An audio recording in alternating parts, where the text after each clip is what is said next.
Olá, seguidores da Braskem. A gente vai falar aqui agora sobre o consenso novo de sarcopenia de um grupo europeu que resolveu democratizar esse consenso. Por que eu estou falando democratizar?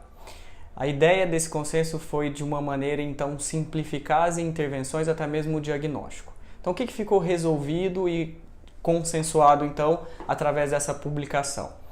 Que existem critérios agora para a gente avaliar a sarcopenia. O primeiro critério é se o paciente tem um risco de sarcopenia. Como que a gente vai, então, que ferramenta deve ser utilizada? A proposta é que utilize, então, o SARC-F. Se o SARC-F for maior do que 4, que é um questionário já validado, que ele contempla algumas perguntas, e se ele for maior do que 4, esse paciente já é um risco. Mas se eu não souber o SARC-F, o que eu faço? Então eu olhei para o paciente, eu desconfio, apenas desconfio que aquele paciente é um sarcopênico, ele já é um risco, e eu passo para o próximo passo. Qual que é o próximo passo? É saber se ele tem uma provável sarcopenia. E como que eu vou saber se ele tem uma provável sarcopenia? Com a ferramenta hand grip ou dinamômetro. Então, para homem, o cutoff ficou agora menor do que 27 quilos e para mulher ficou menor do que 16 quilos. Já mudou um pouquinho, então, do consenso antigo. E para aquele hospital, aquele tipo de situação ou uma clínica que não tem o hand grip? De novo, democratizou. Porque o fato de eu estar sentado aqui tem um objetivo e é intencional.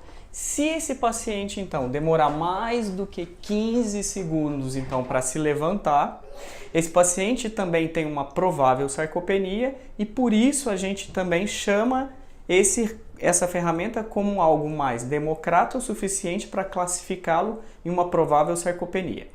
Então, até agora eu falei de risco de sarcopenia, provável sarcopenia. E como eu vou diagnosticar, então, a sarcopenia? Feito todos esses passos positivos, então, eu caminho para um critério de avaliação. E aí o consenso dá a opção de 2 critérios. Pela bioimpedância, que também modificou, então agora é por quilos. Então, se o paciente é um paciente do sexo masculino, menor do que 20 quilos. Se é um paciente do sexo feminino, menor do que 15 quilos. Só a bioimpedância? Não. Eu posso também fazer um tipo de índice, que é o índice apendicular, que é utilizado também, por exemplo, no diagnóstico de DEXA. O DEXA também modificou o cutoff nesse consenso novo. A partir de agora, então, um paciente do sexo masculino com um índice apendicular menor do que 7 kg por metro quadrado, ele já é diagnosticado como sarcopênico.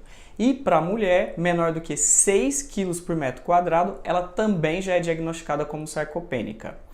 Se eu positivar, então, risco, provável sarcopenia, sarcopenia com método de imagem, agora eu passo para um outro método que é para avaliar a gravidade, então, da sarcopenia. E eu posso aplicar, então, a velocidade, que é um teste de velocidade. Se o paciente tiver um resultado menor do que 0,8 metros por segundo, ele já é diagnosticado como uma performance ruim, então ele tem uma sarcopenia grave. Ou o two up and go, se ele demorar mais do que 20 segundos para levantar da cadeira, dar alguns passos e voltar, também já é um teste positivo, então, em relação à gravidade.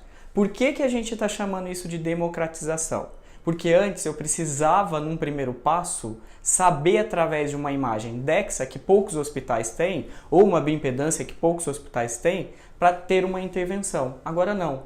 Através do consenso, se eu já tenho um risco, eu passo a avaliar então através de uma provável sarcopenia e dentro da provável sarcopenia, eu nem preciso ter então um hand grip. Eu posso aplicar então esse teste de levantar, que é o chair stand, e a partir dessa provável sarcopenia já existe uma intervenção, antes até mesmo de chegar na sarcopenia.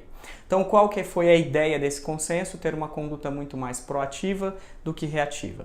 Esses são um dos temas que a gente vai discutir muito no CITEM de sarcopenia. Vamos trazer essas novidades em termos de conceito e no giro que a gente faz de notícia, que é o 360 graus. Até o próximo.